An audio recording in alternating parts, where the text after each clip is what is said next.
The deep ocean stretches endlessly beneath the surface, a realm where sunlight cannot reach and pressure crushes most known forms of life. Strange shapes move through absolute darkness. Waters hide creatures and formations that defy understanding, and the seafloor conceals patterns that vanish as quickly as they appear. Echoes of unknown sounds travel for thousands of miles through the depths, and structures emerge from sonar scans that challenge every assumption about what should exist below. In this realm of extremes, nature and the unknown seem to collide, leaving traces that puzzle even the most experienced oceanographers. The deep sea covers more than 60% of Earth's surface, yet less than 5% has been explored in detail. What has been discovered raises more questions than answers. Formations that appear artificial rest in places where no civilization could have reached. Creatures thought extinct for millions of years move through trenches that should be lifeless, and phenomena occur at depths where conventional science suggests they cannot. In this video, we'll explore some of the most baffling and mysterious discoveries from the deep ocean that continue to elude scientific explanation. Here, the unexpected waits in every trench, and every shadow holds a story that science cannot fully explain. In the summer of 1997, scientists monitoring the deep Pacific Ocean recorded a sound unlike anything they had ever encountered. The noise was incredibly powerful, traveling for thousands of miles underwater, and it carried a low frequency that seemed to vibrate through the water itself. Researchers at the National Oceanic and Atmospheric Administration were the first to analyze the recording. They called the sound the bloop, a name that hinted at its strange, sudden burst and the way it seemed to echo across the ocean depths. The sound was detected in the South Pacific, near the coordinates of 50 degrees south and 100 degrees west, far from the coasts of any major landmass. It was so strong that it registered on multiple sensors hundreds of miles apart, making scientists question whether it came from a single source or a massive, unknown phenomenon.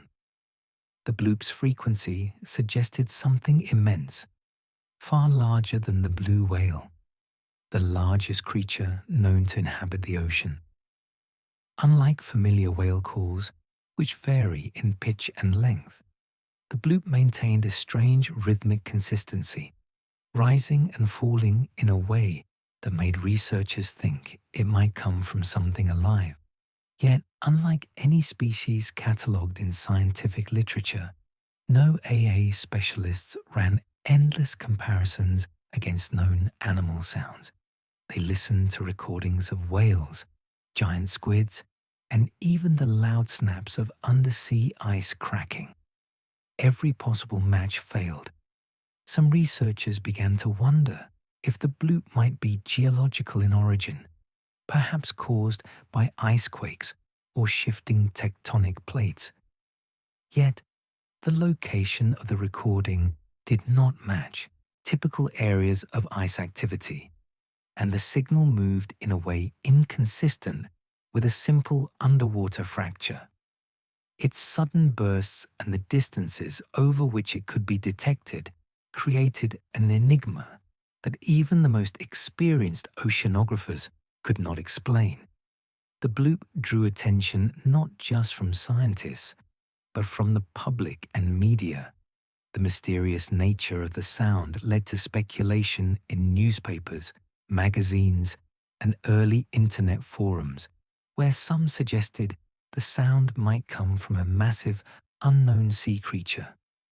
Popular culture quickly dubbed it a monster of the deep, though scientists themselves were careful to avoid unsubstantiated claims. In the years following the initial discovery, Further analysis revealed additional complexity. The sound was traced back to a general region of the Pacific known for its deep trenches and complex underwater ridges. These areas are difficult to explore, even with modern submersibles, because of extreme pressure and darkness. While some attempted to send underwater vehicles to investigate, the exact source could not be located. The ocean floor at that latitude is rugged and remote, filled with canyons and seamounts that could potentially generate unusual noises, but none matched the signature of the bloop. Oceanographers noted that the bloop's characteristics resembled vocalizations from large marine animals, but there were notable differences.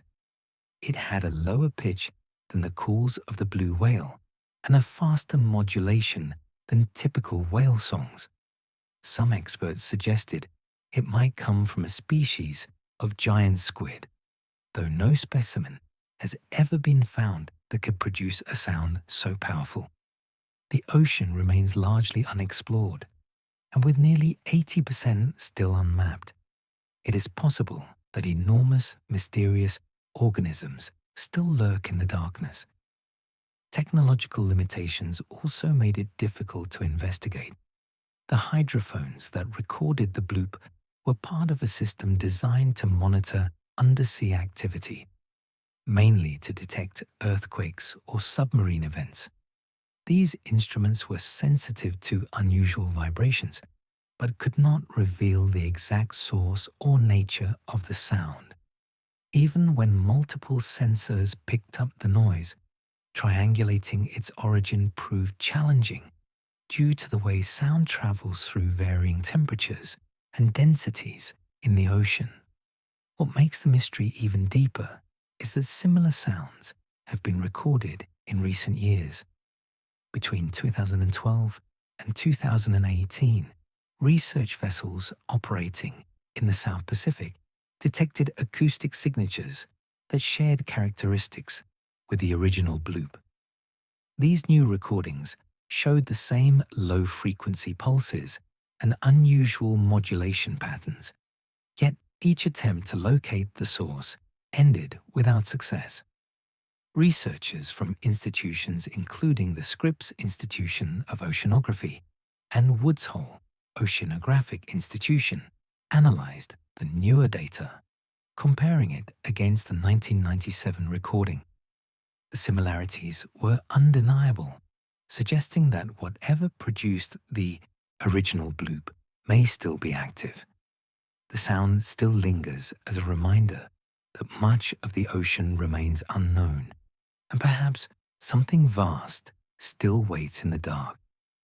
In 1964, a research vessel photographed something on the Antarctic seafloor that looked as though it had been engineered rather than grown. The USNS Eltanin, a Navy-operated cargo ship converted for oceanographic research, was conducting routine surveys of the ocean floor when its cameras captured an image that would puzzle scientists for decades.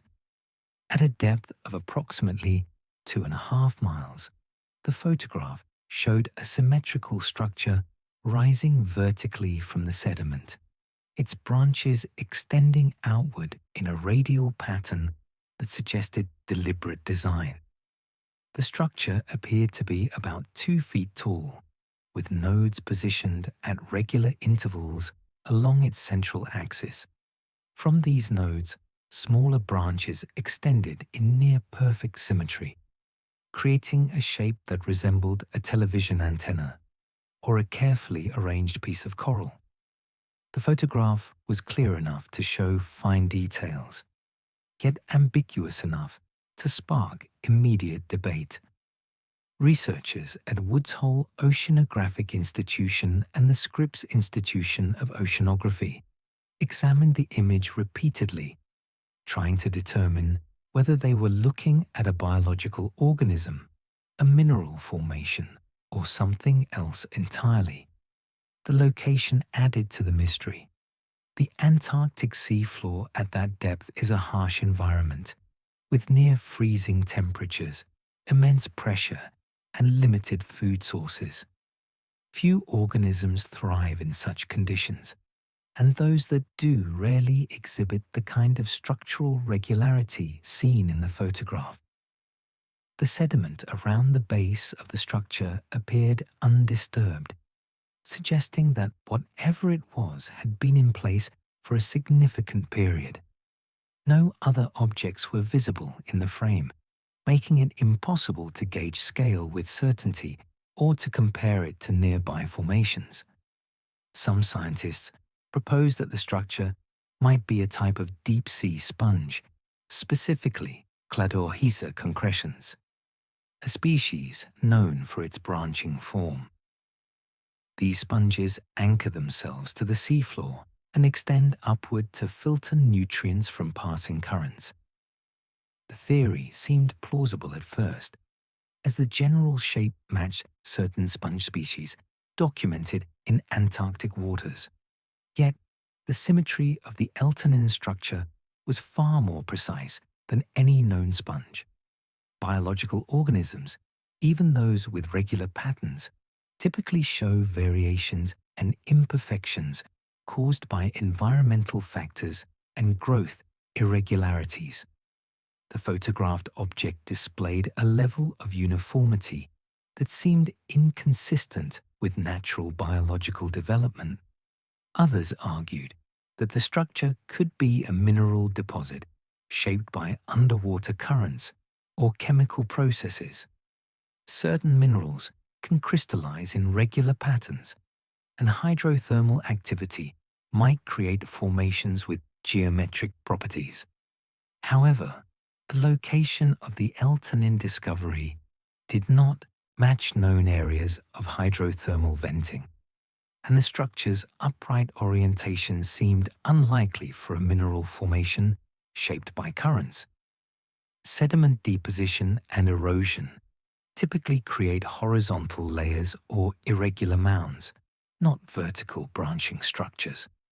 Attempts to relocate the exact site have consistently failed.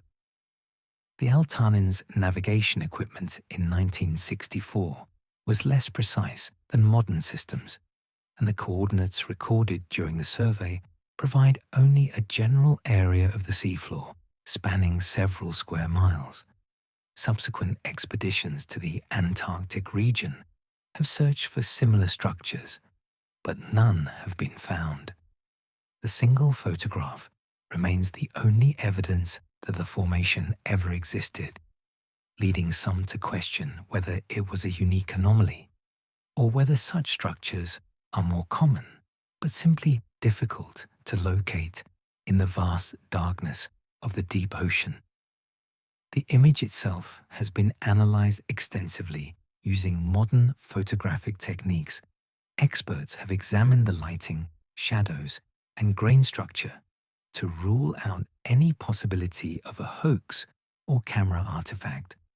The photograph appears genuine, showing a real object on the seafloor.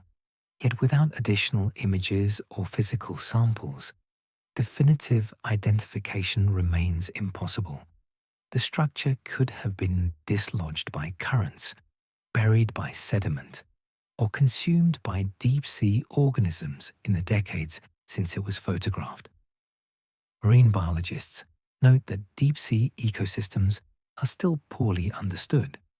New species are discovered regularly, and many organisms exhibit unusual adaptations to extreme environments. It is possible that the Eltanin antenna represents a species not yet catalogued by science, perhaps one that exists only in isolated pockets of the Antarctic seafloor. Alternatively, it could be a remnant of a larger formation that has since eroded away, leaving only the single example captured by the Eltanin's camera. The Eltanin antenna remains in a single photograph, its symmetrical branches frozen in time, holding secrets no expedition has been able to uncover. Sailors have long reported nights when the entire ocean turned white, glowing with a light so uniform that the horizon disappeared into a seamless, luminous void. These accounts, once dismissed as exaggeration or the result of exhaustion, have gained credibility in recent decades as satellite technology confirmed that vast areas of the sea do indeed glow with an eerie, milky light. The phenomenon stretches across thousands of square kilometers, lasting for hours or even days before vanishing without explanation. The first scientific detection came in 1995 when the Defense Meteorological Satellite Program captured images of a glowing patch in the Indian Ocean.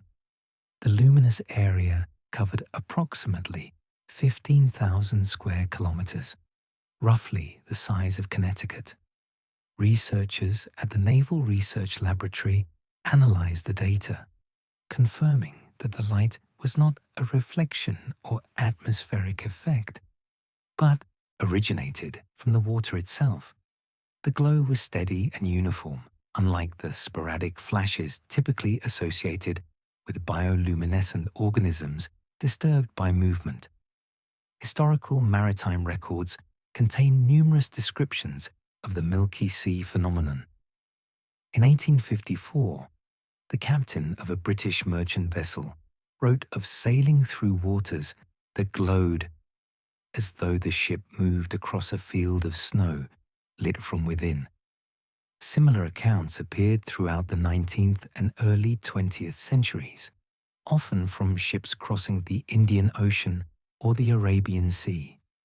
Crews described the light as bright enough to read by, yet producing no heat or sound. Some reported that the glow extended as far as they could see in every direction, creating the sensation of floating in an infinite pool of pale light. The SS Lima, a merchant vessel, encountered the phenomenon in 1995 while crossing the Indian Ocean near the Horn of Africa. Crew members reported that the ocean around them turned a pale greenish white, the luminescence so bright that it illuminated the deck and made navigation by stars difficult. The glow persisted for more than 6 hours before gradually fading. Samples taken from the water during the event showed elevated concentrations of bacteria, but nothing that seemed unusual enough to account for the scale of the display. Scientists initially proposed that bioluminescent bacteria, particularly Vibrio havae, might be responsible. These bacteria emit light through a chemical reaction and can form colonies in seawater under certain conditions. Some marine biologists suggested that massive blooms of the bacteria, triggered by nutrient-rich currents or temperature changes, could create a glowing effect visible across large areas. The theory seemed plausible, as Vibrio havae is known to produce a steady glow rather than the quick flashes of other bioluminescent organisms. Yet the scale defies conventional understanding. For bacteria to produce the observed luminosity across thousands of square kilometers, the concentration would need to reach levels that seem biologically impossible. Researchers calculated that bacterial densities would need to be hundreds of times higher than those typically found in the ocean, requiring nutrient levels that simply do not exist in the open sea. Even in the richest marine environments, bacterial blooms rarely exceed a few hundred square meters of visible glow, and they tend to appear patchy rather than uniform. Further complicating the mystery is the uniformity of the light. Milky Seas glow with a remarkably even intensity, showing none of the variations expected from biological sources. Currents, temperature gradients, and nutrient distribution typically create uneven patterns in bacterial growth, yet satellite images show the glowing areas as smooth and consistent. This suggests either an unknown mechanism that distributes bacteria with impossible precision or an entirely different source of the light. Attempts to study the phenomenon directly have been frustrated by its unpredictability.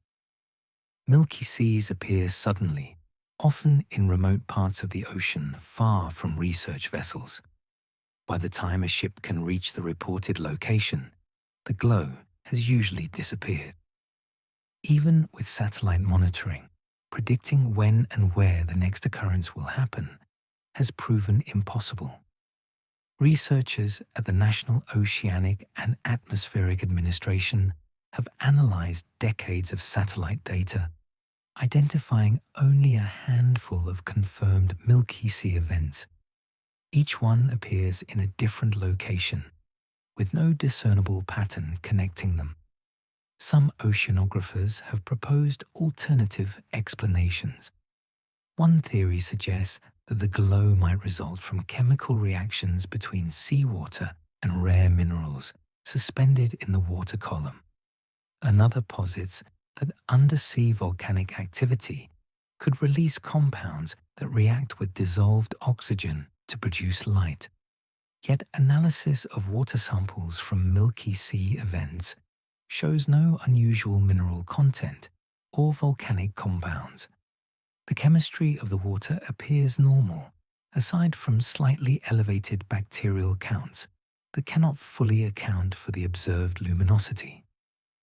The phenomenon also raises questions about the depth of the glowing layer.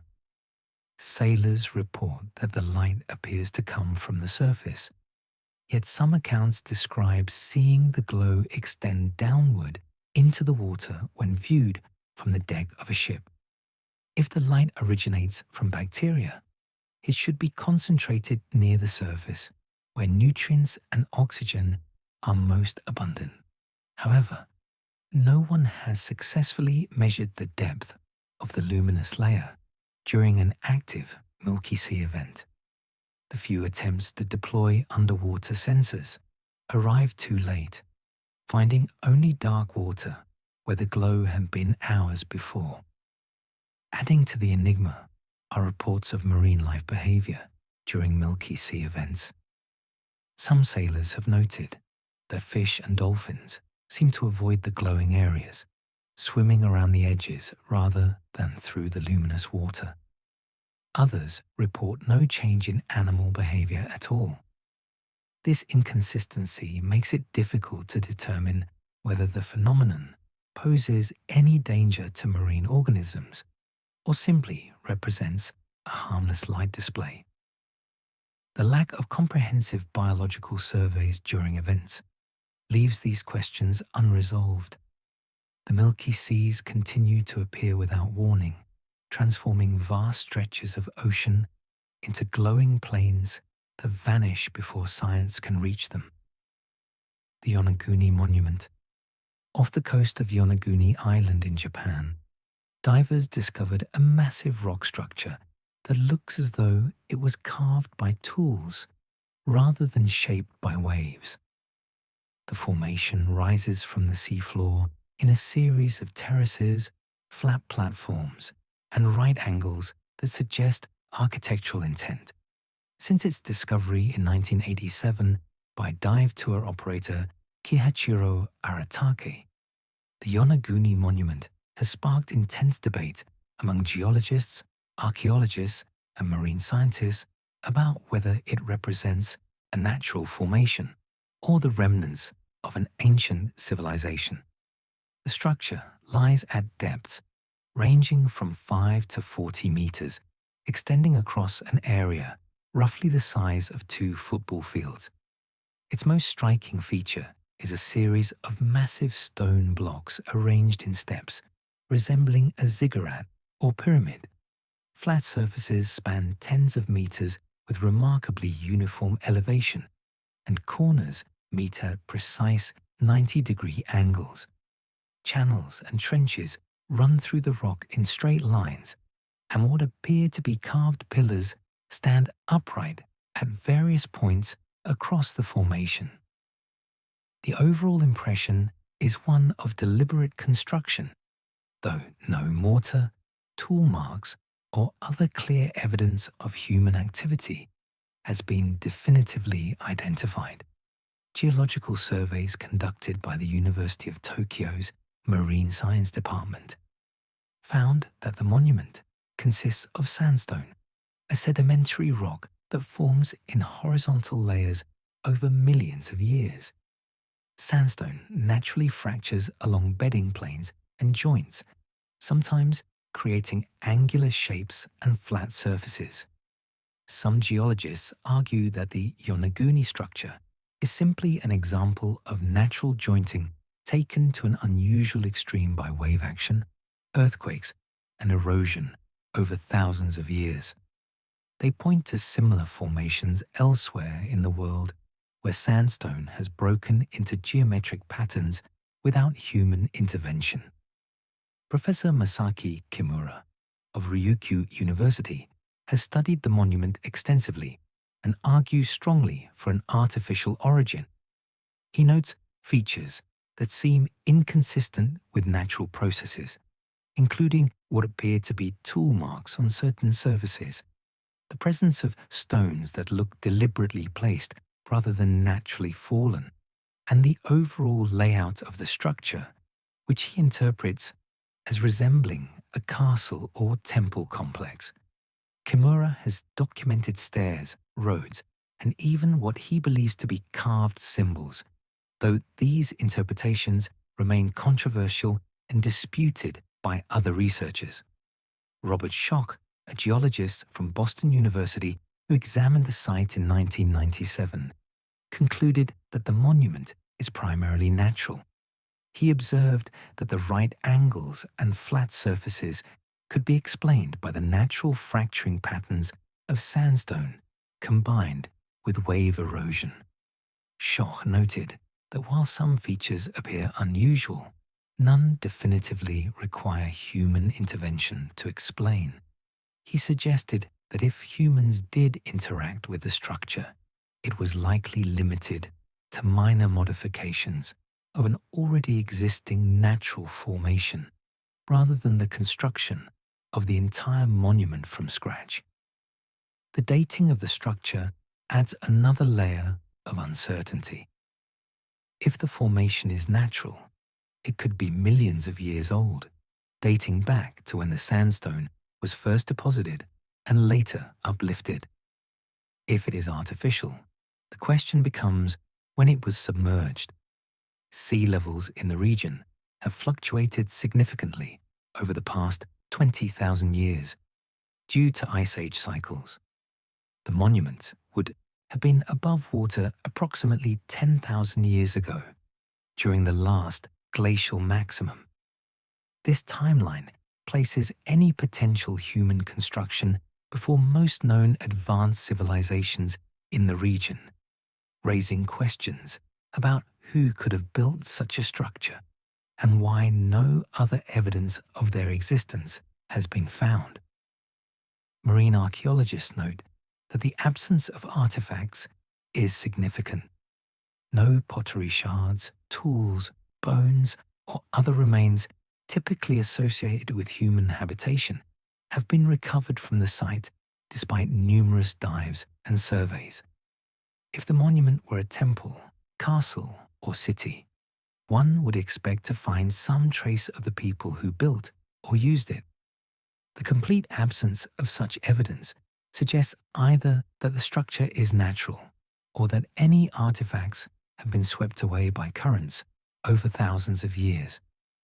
The monument shows signs of ongoing geological activity. Yonaguni Island sits in a seismically active region, and earthquakes regularly shake the area. Some researchers propose that tectonic movements could have shifted and fractured the rock in ways that created the appearance of artificial construction. Others argue that the same tectonic activity might have submerged an actual human structure, burying or destroying evidence of its builders. Dive expeditions continue to document the site, using photogrammetry and 3D scanning to create detailed maps of the structure. These surveys reveal additional features that fuel both sides of the debate. Some formations appear too precise to be natural, while others clearly show the characteristics of geological processes.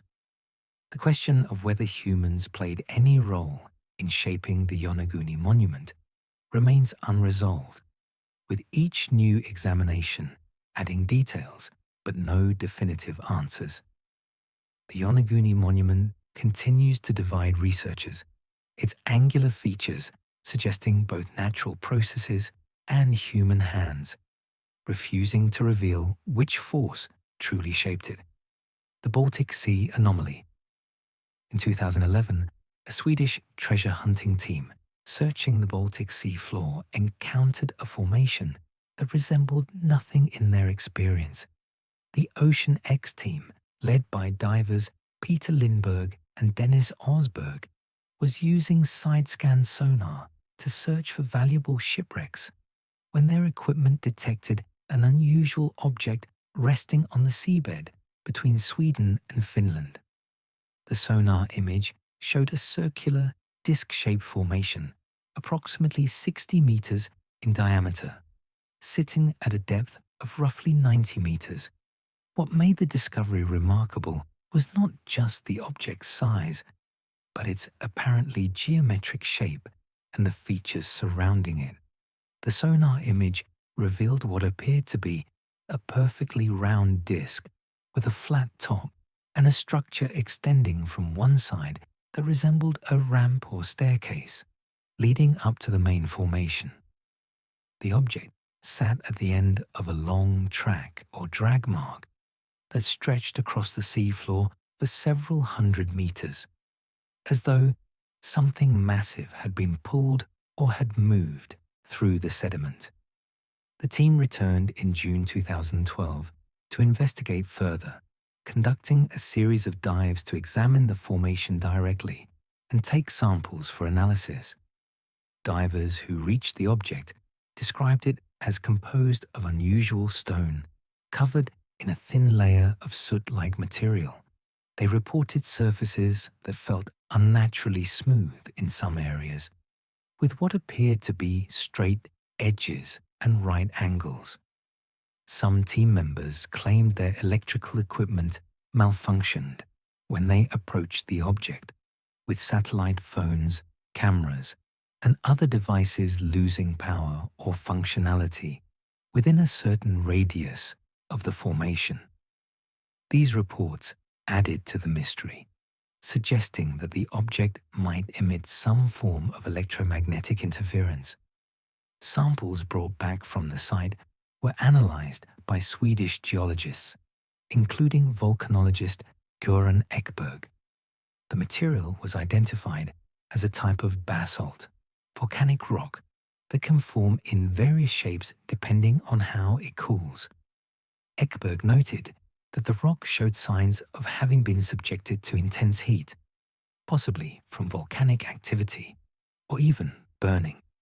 However, the Baltic Sea is not a volcanically active region, and no underwater volcanoes exist in that area.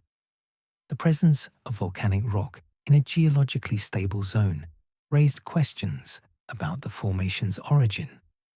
Some researchers suggested that the object might be a glacial erratic, a large rock transported by ice sheets during the last ice age and deposited on the seafloor when the glaciers retreated. The Baltic Sea region was covered by massive glaciers approximately 10,000 years ago, and these ice sheets moved enormous rocks across the landscape. Yet the shape of the Baltic Sea anomaly seems too regular for a glacial erratic, which typically shows irregular forms shaped by random fracturing and transport. The circular outline, the apparent ramp, and the drag mark all suggest a level of organization inconsistent with natural glacial transport. Others proposed that the formation could be a World War II anti-submarine device or naval mine that had settled to the bottom and become encrusted with sediment over decades. The Baltic Sea saw extensive naval activity during both World Wars, and numerous unexploded ordnance and military debris littered the seabed. However, the size of the object far exceeds any known military hardware from that era, and the composition does not match steel or other materials used in naval equipment. The electromagnetic interference reports added another dimension to the mystery. If true, they suggest that the object contains materials with unusual properties, or that geological formations in the area create localized magnetic anomalies. The Baltic Sea floor is known to have irregular magnetic fields due to the presence of iron-rich minerals in the bedrock, but such anomalies are typically not strong enough to disable modern electronic equipment. Some skeptics have questioned whether the equipment failures were coincidental or exaggerated, noting that battery drain and electronic malfunctions can occur underwater for numerous mundane reasons. Follow-up expeditions have provided additional data, but no consensus. Sonar mapping has confirmed the object's presence and general shape, but underwater visibility at that depth is poor, making detailed visual inspection difficult. The soot-like coating on the surface has been analyzed and found to contain carbon and other elements consistent with burned organic material, though how such material came to cover a rock on the Baltic Sea floor remains unclear. No definitive evidence of human construction has been found, yet the formation continues to resist simple geological classification. The lack of a clear explanation has made the Baltic Sea anomaly a subject of speculation. Some have suggested it might be a crashed UFO or ancient spacecraft, though no evidence supports such claims. Others maintain it is simply an unusual but natural rock formation whose appearance has been exaggerated by low-resolution sonar images. The truth likely lies somewhere between these extremes, perhaps in a combination of natural processes and the human perception that creates mystery where none exists, or perhaps in a genuinely unusual geological formation that science has yet to fully understand. The Baltic Sea anomaly rests quietly on the seafloor, its circular outline and geometric features offering no clear answer to those who study it. The underwater river in the Black Sea. Beneath the surface of the Black Sea, another river flows, complete with banks, a floodplain, and rapids, yet entirely underwater. This remarkable feature was discovered in 2010 by researchers from the University of Leeds who were studying how dense saline water moves along the seafloor. What they found was a channel carved into the seabed that behaves remarkably like a surface river, transporting water along a defined course with measurable flow rates and distinct boundaries. The underwater river forms where dense, salty water from the Mediterranean Sea enters the Black Sea through the Bosphorus Strait. This saline water is heavier than the less salty water of the Black Sea, causing it to sink and flow along the bottom. As it moves, the dense water carves channels and meanders through the seafloor sediment, creating a river system that mirrors those found on land. Dr. Dan Parsons, the lead researcher, noted that if this underwater river were on the surface, it would be the sixth largest river on Earth based on its flow rate. The channel itself is approximately 60 kilometers long and ranges from half a kilometer to several kilometers wide at various points. It reaches depths of 35 meters below the surrounding seafloor, with steep banks that rise sharply from the river bottom. the dense water moves at speeds that can exceed 4 miles per hour in certain sections, fast enough to transport sediment and carve the channel deeper over time. Along its course, the river forms features identical to surface rivers, including meanders, oxbow bends, levees, and even a floodplain where excess water spreads out during periods of high flow. What makes this underwater river particularly unusual is how it maintains its identity. Normally, water of different densities tends to mix through turbulence and diffusion, gradually blending until the differences disappear. Yet, the Black Sea underwater river maintains a distinct boundary with the surrounding water, flowing along its channel without significant mixing. This behavior suggests that the flow is stable enough and the density difference is strong enough to overcome the natural tendency of water to homogenize. The river behaves like a surface river in other ways as well. It deposits sediment in slower sections and erodes material in faster sections.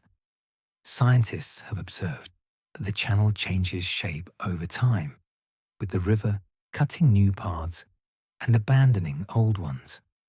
Sediment cores taken from the seafloor show layers that correspond to different flow periods, indicating that the river has been active for thousands of years, probably since the end of the last ice age, when sea levels rose and created the connection between the Mediterranean and Black Seas.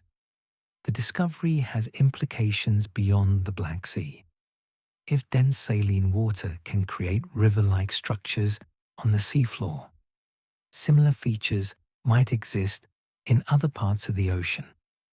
Researchers have begun searching for underwater rivers in different locations, and several candidates have been identified. These formations could play a significant role in transporting sediment, nutrients, and pollutants across the ocean floor, affecting ecosystems and geological processes in ways that were not previously understood.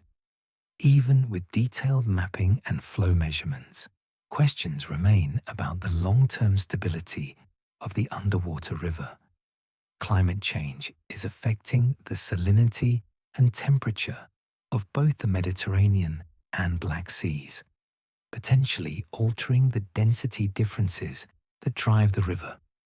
Some models suggest that changes in salinity could strengthen the flow, while others predict it might weaken or shift to a different course. The exact response of the system to changing conditions is difficult to predict without longer-term monitoring. Oceanographers also wonder what other phenomena might be associated with the river.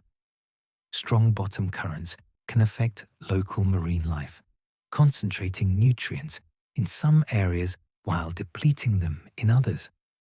The river might serve as a migration corridor for certain species or create barriers for others.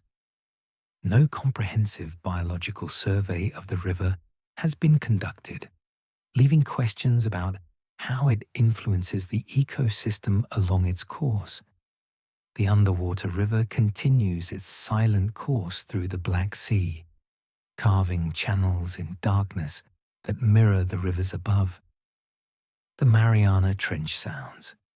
In the deepest part of the ocean, nearly 7 miles below surface, recording equipment has captured sounds that should not exist at such depths. The Mariana Trench, home to the Challenger Deep, the lowest point on Earth, is a place of crushing pressure and absolute darkness where few organisms can survive. Yet between 2014 and 2016, researchers from the National Oceanic and Atmospheric Administration and Oregon State University deployed recording instruments that captured a range of mysterious noises emanating from the abyss. The most puzzling of these sounds came to be known as the Western Pacific Biotwang, detected in November 2016. The sound begins with a metallic-sounding moan that rises in frequency before dropping sharply, followed by what resembles the call of a baleen whale. The entire sequence lasts approximately 5 seconds and was recorded multiple times over several weeks. What makes the biotwang remarkable is that it combines characteristics of both biological and mechanical sounds, creating an audio signature that does not match any known source. The pressure at the bottom of the Mariana Trench exceeds 8 tons per square inch, more than 1,000 times the atmospheric pressure at sea level. At such pressures, even specially designed equipment struggles to function, and most biological organisms cannot survive. The few species that do inhabit these depths are typically small, adapted to withstand compression through specialized proteins and cellular structures. None of the known trench-dwelling species produce sounds loud enough to be detected by hydrophones, and certainly none create calls resembling the complex patterns recorded. Some marine biologists have proposed that the sounds might come from a previously unknown species of baleen whale. Baleen whales produce some of the loudest and most complex calls in the ocean, and new populations are still being discovered. The biotwang's frequency range and modulation pattern share similarities with whale vocalizations, particularly those of minke whales and dwarf minke whales. Yet, baleen whales do not typically dive to the extreme depths where the sounds were recorded.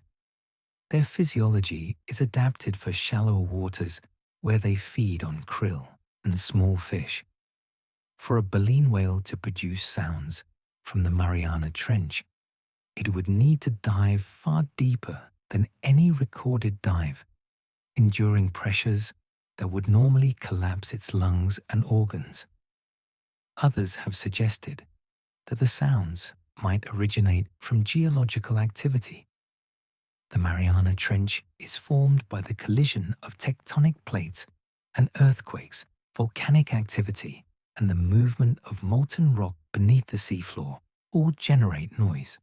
Some tectonic sounds can resemble groans or metallic scraping as rock grinds against rock. However, geological noises typically lack the structured modulation and frequency changes seen in the biotwang.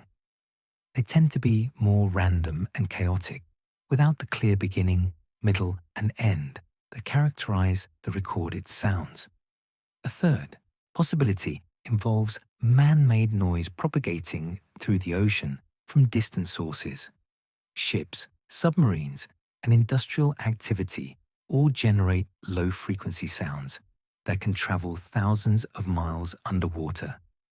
Some researchers have proposed that the biotwang might be a distorted echo of human activity, perhaps from naval exercises or shipping routes far from the trench. Yet, analysis of the sound's characteristics shows no clear match to any known man-made source. The metallic component does not correspond to propeller noise, sonar, or the typical acoustic signatures of submarines or ships. Spectrogram analysis of the recordings reveals additional complexity. The biotwang shows harmonics and overtones typical of biological vocalizations, suggesting that whatever produces the sound has a resonating structure similar to the vocal cords or larynx found in mammals. This biological signature strengthens the theory that a living organism is responsible, yet no known organism in the trench can account for the sound's characteristics and location. Additional sounds recorded in the Mariana Trench add to the mystery.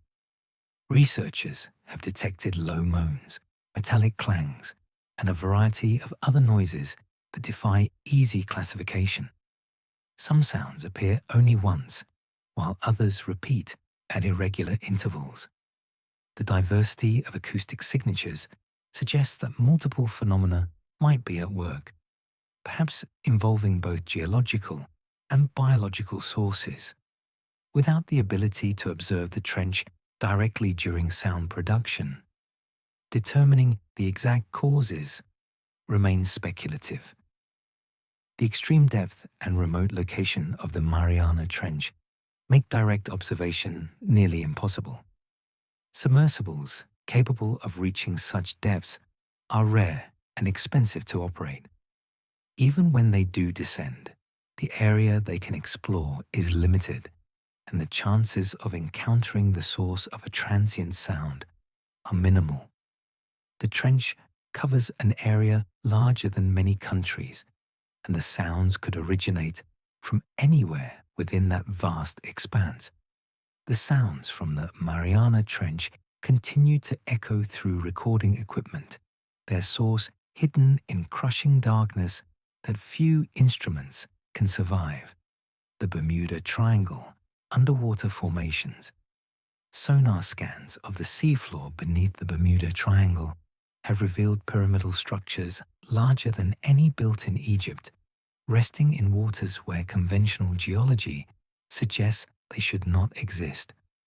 These formations, detected during multiple expeditions between 2012 and 2018, appear as massive geometric shapes rising from the ocean floor at depths that make detailed investigation extraordinarily difficult.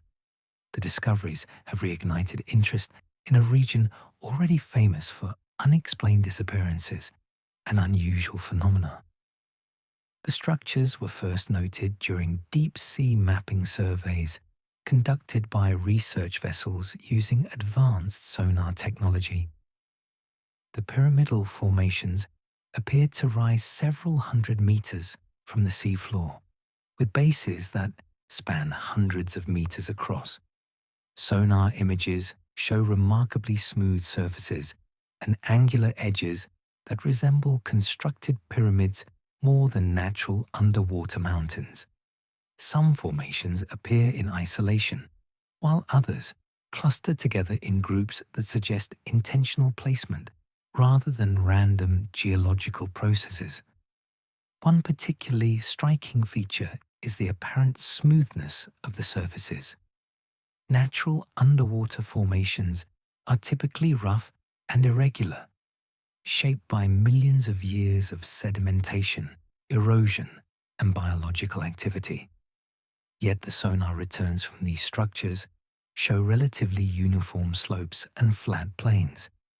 Some researchers have described surfaces that appear almost glass-like in their consistency, reflecting sonar waves in ways that differ from typical rock formations.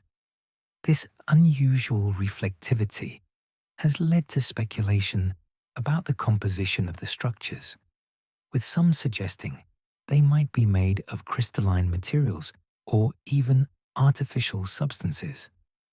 Natural formation theories focus on volcanic activity and limestone karst formations. The Caribbean region has a complex geological history involving underwater volcanism, tectonic shifts, and the formation of limestone deposits from ancient coral reefs. Some geologists propose that the pyramidal shapes could be eroded remnants of volcanic cones or carbonate platforms shaped by water currents and chemical dissolution. Limestone in particular can erode into unusual shapes when exposed to acidic water, creating formations with relatively flat surfaces and angular geometries. Yet the symmetry suggests something more organized than random erosion. Several of the detected structures show similar proportions and orientations, with sides that align in consistent directions. Natural processes rarely produce multiple formations with such regularity unless specific geological conditions favor particular shapes. Even then, variations and imperfections are expected. The apparent uniformity of some Bermuda Triangle structures challenges the natural formation hypothesis without providing clear evidence for any alternative explanation. The depth of the structures adds another complication. Many lie at depths of over 2,000 meters, far below the reach of conventional diving and in waters where pressure makes detailed investigation hazardous and expensive.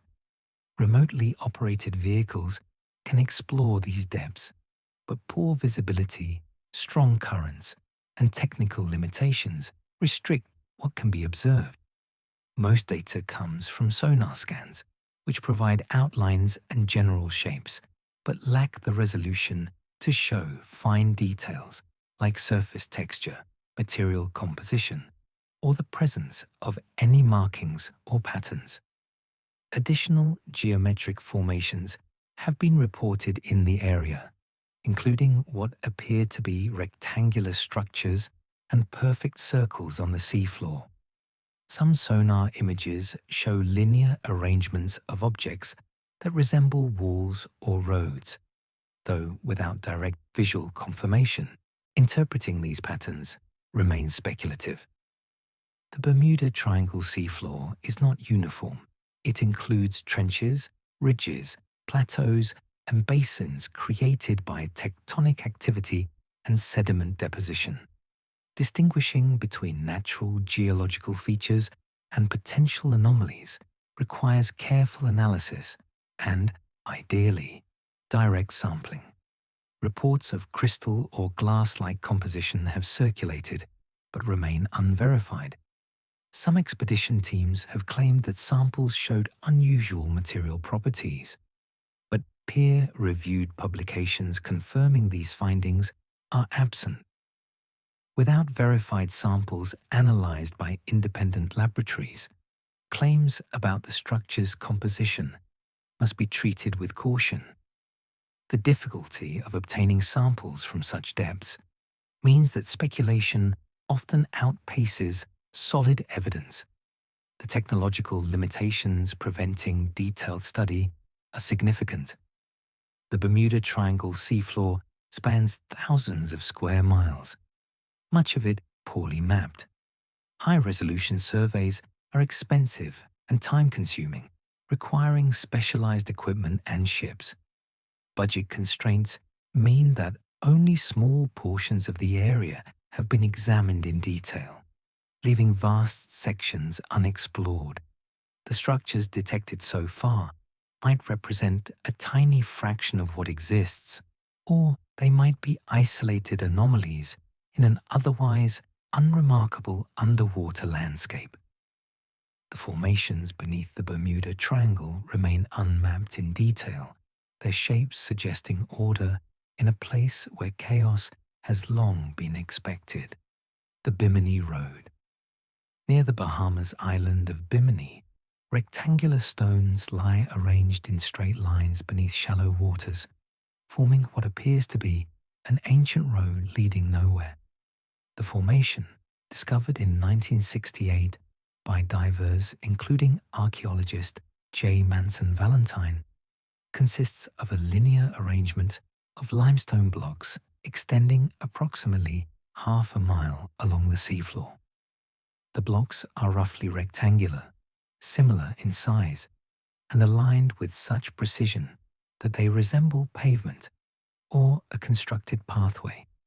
This apparent regularity has sparked decades of debate about whether the formation is a natural geological feature or the remnant of a prehistoric structure. The stones rest at depths ranging from 3 to 9 meters, submerged by rising sea levels since the end of the last ice age. Each block measures roughly 1 to 4 meters in length and varies in thickness from about half a meter to over a meter. The blocks appear to be arranged in two roughly parallel lines, with some positioned perpendicular between them, as if forming a road with curbs and cross supports. The alignment follows a straight course for much of its length, before curving slightly, maintaining consistent spacing throughout. Natural beach rock formation is the most widely accepted geological explanation. Beach rock forms when sediments on beaches or in shallow water become cemented together by calcium carbonate precipitating from seawater.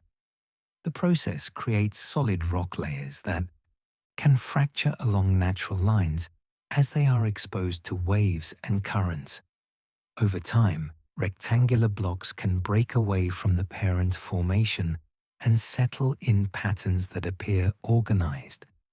Geologists point to similar beach rock formations elsewhere in the Bahamas and Caribbean, where natural processes have created linear arrangements of stones without human intervention. Yet the alignment appears too precise to some observers. Measurements of the blocks show consistent spacing and sizing that seem unlikely to result from random fracturing. Some blocks have flat surfaces and right angles that look deliberately shaped, and the overall layout suggests intentional placement rather than the random settling of broken rock. Proponents of an artificial origin note that natural beach rock formations typically show more irregular patterns, with blocks of varying sizes scattered without clear organization. Claims of tool marks on the stones remain disputed.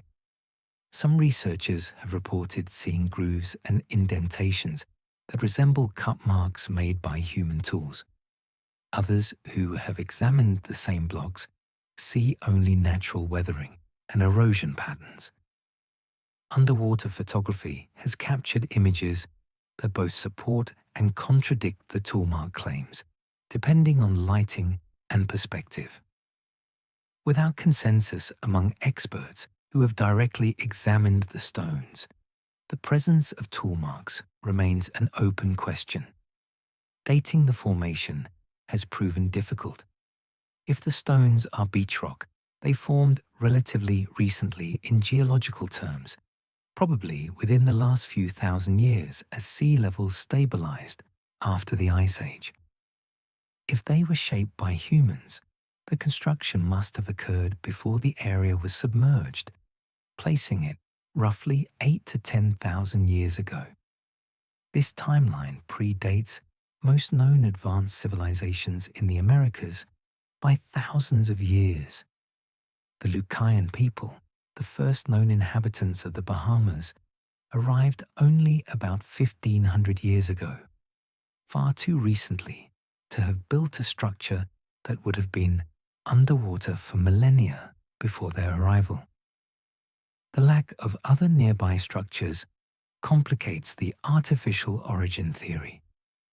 If the Bimini Road were part of a harbor, settlement, or ceremonial site, one would expect to find additional evidence such as building foundations, pottery, tools, or other artifacts. Extensive surveys of the surrounding area have revealed no such remains. The stones appear isolated, with no associated structures or clear function. This absence makes it difficult to argue for deliberate human construction, though proponents suggest that other evidence may have been destroyed by erosion or buried under sediment. The connection to Edgar Cayce adds a layer of cultural intrigue. In the 1930s, psychic Edgar Cayce predicted that remnants of the lost civilization of Atlantis would be discovered near Bimini around 1968 or 1969. When divers found the stone formation in 1968, some saw it as confirmation of Cayce's vision, sparking interest in the site among those who believe in Atlantis or other lost civilizations. This association has complicated scientific study of the formation, as it attracts both serious researchers and those seeking evidence for speculative theories. Modern geological surveys using ground-penetrating radar and core sampling have provided additional data. Researchers from the University of Chicago conducted studies showing that the stones rest on a base layer of beach rock consistent with natural formation. Eugene Shin, a marine geologist, examined the site and concluded that the blocks formed naturally, noting that similar formations exist elsewhere in the region. His analysis found no evidence of human modification or construction. Despite these findings, debate persists. The very precision that makes the Bimini Road remarkable also makes it anomalous among natural formations. Whether that anomaly reflects an unusual but natural process or hints at human involvement remains unresolved. The formation continues to attract divers, researchers, and curious visitors, each bringing their own interpretations to the rectangular stones resting beneath Caribbean waters. The Bimini Road continues to lie beneath Caribbean waters, its stones arranged in patterns that blur the line between nature's geometry and human design. The Gulf of Mexico, dead zone pulses. Each summer, a massive area of the Gulf of Mexico becomes nearly devoid of oxygen, creating a dead zone where marine life cannot survive. Yet, the zone behaves in ways that defy current models. This hypoxic region forms primarily due to nutrient runoff from agricultural areas along the Mississippi River watershed. Fertilizers containing nitrogen and phosphorus wash into the river system and eventually reach the Gulf, where they fuel massive algae blooms. When the algae die and decompose, bacteria consume oxygen from the water, creating conditions that suffocate fish, shrimp, and other marine organisms unable to escape. The formation mechanism is well understood, and scientists can predict with reasonable accuracy when the dead zone will form each year based on spring rainfall and fertilizer application rates. What cannot be predicted are the zone's pulsing pattern, the way it expands and contracts in rhythmic cycles, and the strange geometric formations that appear within it when viewed from satellite imagery. These behaviors suggest processes beyond simple nutrient loading and bacterial decomposition. Satellite observations conducted between 2015 and 2019 revealed anomalies in the dead zone's boundaries. Instead of expanding gradually and smoothly as nutrients spread, the zone showed sudden bursts of growth followed by equally rapid contractions. These pulses occurred over periods of days, sometimes hours, with the affected area changing size by thousands of square kilometers. The expansion did not correlate with changes in river discharge, weather patterns, or any obvious external factor. It appeared to follow its own internal rhythm, as though driven by forces operating beneath the surface. More unsettling are the geometric formations detected within the zone. Satellite imagery using chlorophyll sensors and ocean color analysis has captured spiral patterns and linear features within the hypoxic water. These shapes appear and disappear over timescales of days to weeks, reforming in slightly different configurations. Some patterns resemble storm systems seen in the atmosphere, with clear circular structures and radiating arms. Others form elongated bands or interconnected networks that look more artificial than natural. Some oceanographers have suggested that deep currents might create these patterns. The Gulf of Mexico has a complex circulation system involving loop currents, eddies, and gyres that interact with fresh water flowing from the Mississippi River. Where currents of different densities meet, they can create sharp boundaries and rotating structures. Perhaps the patterns observed are simply visualizations of these hidden current systems, made visible by the distribution of nutrients and oxygen-depleted water. Yet, the patterns seem too organized for turbulent mixing alone. Fluid dynamics in the ocean typically produces chaotic, irregular shapes that change constantly. The structures within the dead zone show a degree of stability and symmetry inconsistent with random turbulence. They persist for days without significant distortion, suggesting that some stabilizing force maintains their form. What that force might be remains unclear. Methane seeps from the seafloor have been proposed as a contributing factor. The Gulf of Mexico floor contains numerous locations where methane gas bubbles up from sediments rich in organic material. These seeps can affect local water chemistry and create upwelling or downwelling currents that influence the distribution of oxygen-depleted water. If methane release is coordinated in some way, perhaps triggered by changes in water pressure or temperature, it could create the pulsing behavior observed.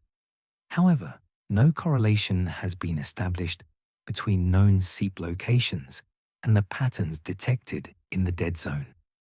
Research teams from Texas A&M University and the Louisiana University's Marine Consortium have monitored the dead zone for decades, deploying sensors that measure oxygen levels, temperature, salinity, and current speeds.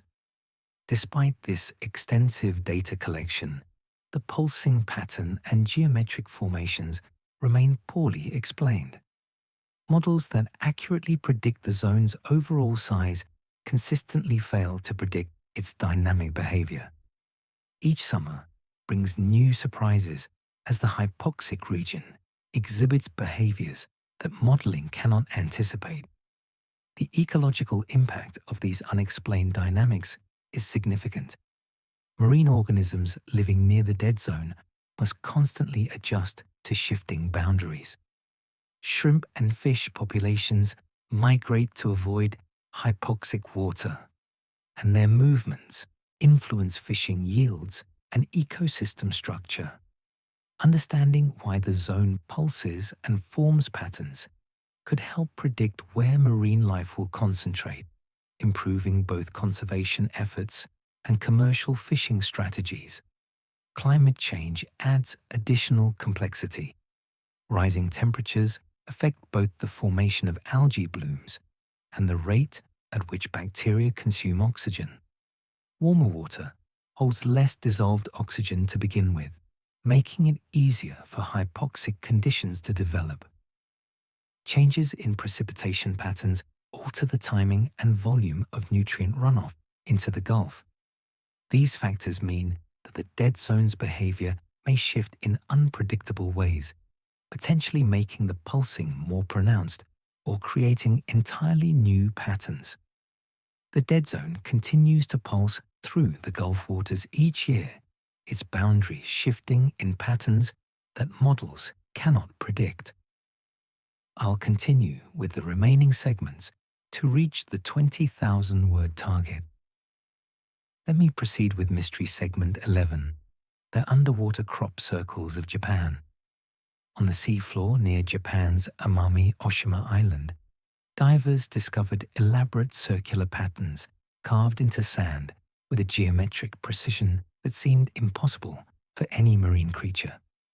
The formations, first noticed by divers in 1995 but not fully documented until 2011, consist of intricate radial designs measuring approximately 2 meters in diameter.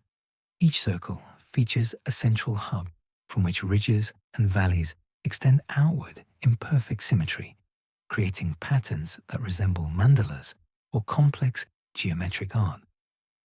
The creator was eventually identified through patient observation. Male white-spotted pufferfish, a species measuring only about 12 centimeters in length, construct these elaborate formations as part of their mating behavior.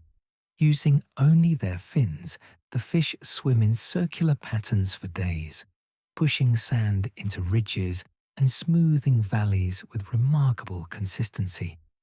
The effort is extraordinary.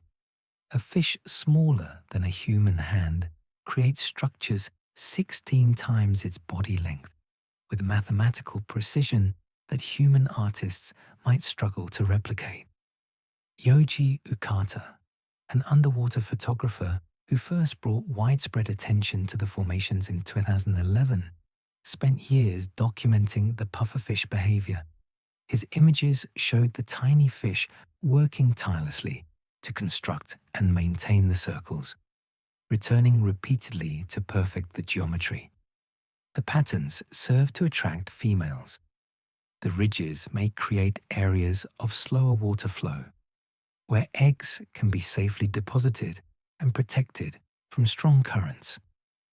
Female pufferfish inspect the circles carefully before choosing a mate, apparently using the quality of construction as an indicator of male fitness. While scientists have identified the creator and understood the general purpose of the patterns, the complexity remains unexplained. The mathematical precision of the circles is extraordinary. Measurements show that ridges are spaced at nearly identical intervals, radiating from the center at consistent angles. The symmetry is so precise that it appears almost mechanical, yet it is created entirely by a small fish using only its natural swimming motions and fin movements. How the pufferfish achieves this precision without any apparent measuring tools or ability to view the pattern from above remains a mystery. Some researchers believe the fish may use sensory systems that detect minute changes in water pressure or flow, allowing them to feel when a ridge is properly shaped or when a valley needs more work. Others suggest that the pufferfish might be following instinctive behavioral patterns that have evolved to produce specific geometric outcomes. Neither explanation fully accounts for the observed precision. The fish makes constant adjustments, smoothing areas that are too high and building up sections that are too low, as though it has an internal template guiding its work. The patterns also include decorative elements beyond simple ridges and valleys. Some circles feature arrangements of shells or small fragments of coral placed at specific points within the design. The fish appears to collect these objects from surrounding areas and position them deliberately, adding aesthetic detail to the functional structure. This behavior suggests a level of intentionality that goes beyond instinct, raising questions about cognitive abilities in a species whose brain is smaller than a pea. Observations have revealed that not all pufferfish create equally precise circles. Some males produce patterns that are noticeably asymmetrical or incomplete, while others construct near-perfect formations. This variation suggests that individual skill and effort matter, supporting the theory that females use circle quality to assess potential mates. The best circle builders presumably have some combination of genetic advantages, better health, or greater experience, making them more desirable partners. The circles are temporary, lasting only as long as the mating season. Strong currents, storms, and other fish gradually destroy the patterns, erasing the intricate work in days or weeks. The pufferfish must reconstruct circles each breeding season, putting in the same exhausting effort repeatedly throughout their lives. This expenditure of energy is significant for a small fish, emphasizing how important the behavior is for reproductive success. Biologists have studied the phenomenon extensively since its documentation in 2011, but many aspects remain puzzling. The origin of the behavior in evolutionary terms is unclear. How did such elaborate construction behavior evolve in a species of pufferfish? Do related species exhibit similar behaviors, or is this unique to the white-spotted pufferfish around Amami Oshima? What selective pressures would favor increasingly precise geometric patterns? These questions touch on fundamental issues in evolutionary biology and animal behavior. The discovery has also raised broader questions about undiscovered behaviors in the ocean. If a fish can create such elaborate structures without human awareness until 2011, what other complex behaviors remain undocumented? The ocean covers most of the planet, and only a tiny fraction of its depths has been systematically observed. The underwater crop circles suggest that marine life engages in sophisticated activities that science has yet to record. The patterns continue to appear each mating season. Their mathematical precision, created by creatures whose brains offer no explanation for such geometry. The unexplained brine pools. Beneath the ocean surface lie pools of water so different from the surrounding sea that they have their own waves, shores, and surfaces, lakes within the ocean that should not exist.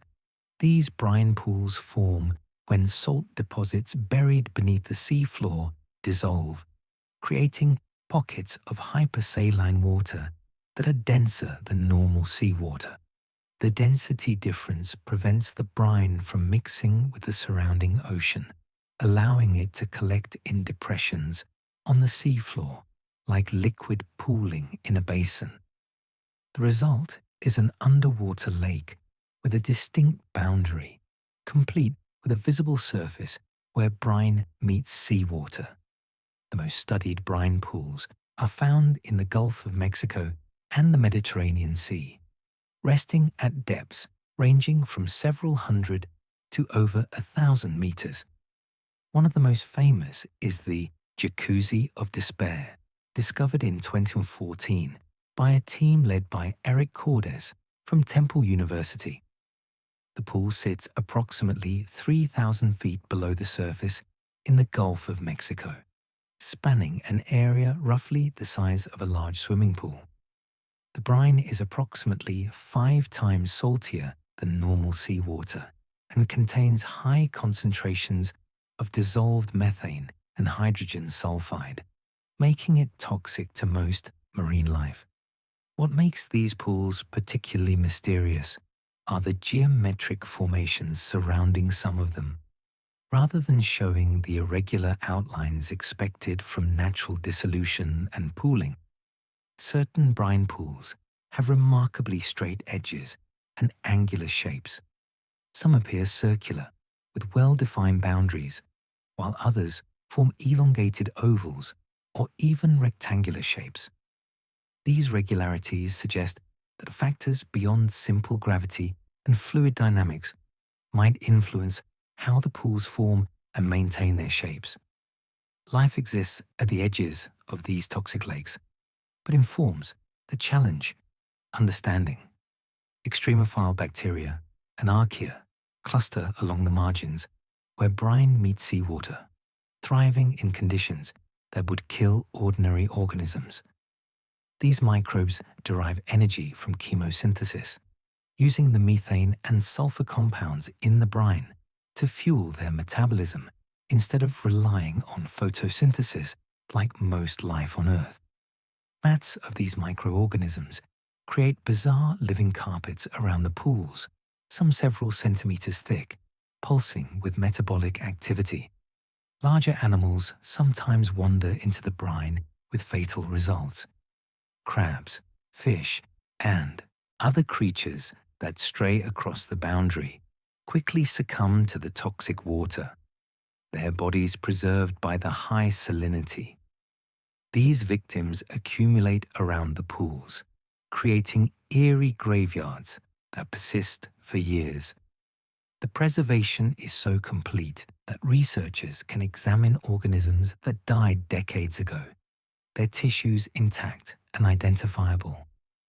This accidental preservation provides valuable data about local marine life, but also underscores the deadly nature of the brine. Chemical analysis reveals more than just concentrated salt. Some pools contain unusual combinations of minerals and organic compounds not typically found at such concentrations in seawater. Trace elements like barium, strontium, and lithium appear at levels that suggest unknown sources or unusual chemical processes occurring within the brine. These anomalies have no clear explanation within current understanding of seafloor geochemistry. The ancient microbial mats themselves show puzzling structure. Under microscopic examination, the mats display organized layers and arrangements that seem too regular to result from random bacterial growth. Some layers alternate in precise sequences, as though following a rhythmic cycle of growth and die-off. Others show branching patterns or honeycomb-like structures at microscopic scales. Whether these patterns emerge from chemical gradients, physical forces, or some form of bacterial coordination remains uncertain. Methane and hydrogen sulfide emissions from the pools vary over time in ways that are difficult to predict. Monitoring equipment has recorded sudden increases in gas release, followed by equally abrupt decreases, with no obvious triggering events. These pulses affect the surrounding water chemistry and can create upwelling currents that disturb sediment and organisms living nearby. Understanding what controls the timing and intensity of these emissions could have implications for predicting underwater hazards and understanding deep-sea ecosystems. Some brine pools show signs of being quite old, with sediment layers around them indicating they have existed for thousands of years. Others appear relatively recent, perhaps forming within the last few centuries, as salt deposits deep below gradually dissolved. The longevity of individual pools and the factors that determine their lifespan are poorly understood. Will they eventually fill with sediment and disappear? Will the salt sources be exhausted, allowing the brine to dilute and mix with normal seawater? These questions remain unanswered. The interaction between brine pools and ocean currents creates additional complexity. Strong currents flowing over a pool can cause waves on its surface, just like wind creates waves on a lake. These underwater waves have been observed and recorded, showing that the brine surface behaves as a true fluid interface despite being submerged. In some cases, the waves can become large enough to slosh brine up onto surrounding areas, temporarily expanding the toxic zone beyond the pool's normal boundaries. The brine pools remain as isolated lakes within the ocean, their boundaries sharp and their secrets preserved in waters too toxic for most life to approach. The mysterious manganese nodules, patterns. Across vast stretches of the deep ocean floor, potato-sized rocks lie scattered in patterns that appear almost deliberately placed, growing at a rate so slow that individual nodules may be millions of years old. These formations, known as manganese nodules, consist of layers of manganese and iron oxides that precipitate from seawater around a small nucleus such as a shell fragment or shark tooth. The nodules grow at a rate of only a few millimeters per million years, making them among the slowest growing geological formations on Earth.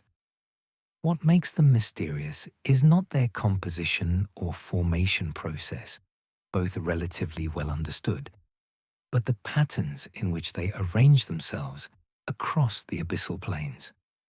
Manganese nodules occur primarily in the Pacific Ocean, particularly in the Clarion-Clipperton Zone, a vast area between Hawaii and Mexico that spans more than 4 million square kilometers. Surveys of the region have revealed nodule densities reaching tens of kilograms per square meter in some locations, covering the seafloor like a pebble-strewn beach. Yet, the distribution is not random. Statistical analysis of nodule positions shows spacing that is more regular than would be expected from random deposition. In many areas, nodules are separated by distances that are too consistent, as though an invisible grid guides their placement. Some formations show linear arrangements, with nodules aligned in rows that extend for hundreds of meters. Other areas display circular or spiral patterns that resemble organized structures rather than natural deposits. These arrangements are visible in seafloor photographs and sonar imagery, creating patterns that seem intentional, despite occurring in one of Earth's most remote and lifeless environments. The regular spacing extends across vast areas, suggesting that whatever process creates the patterns operates on a large scale. Natural distribution theories focus on ocean currents and biological activity. Currents flowing across the seafloor can sort and organize sediments, potentially creating regular patterns in how nodules are deposited or remain stable. Biological organisms, particularly deep-sea worms and other burrowing creatures, might disturb the seafloor in ways that affect nodule placement. Some researchers have proposed that nodules placed too close together interfere with local current patterns or sediment chemistry, creating conditions that prevent additional nodules from forming nearby. This self-organization could, in theory, produce the observed spacing without requiring any external organizing force. Yet, statistical analyses show distributions that are difficult to explain with these mechanisms alone. The spacing is not just relatively uniform. It shows mathematical regularities that suggest underlying processes more complex than simple current sorting or biological disturbance. Some patterns exhibit fractal characteristics, repeating similar structures at different scales. Others show alignments with subtle seafloor topography that would require coordinated response to environmental gradients across huge distances.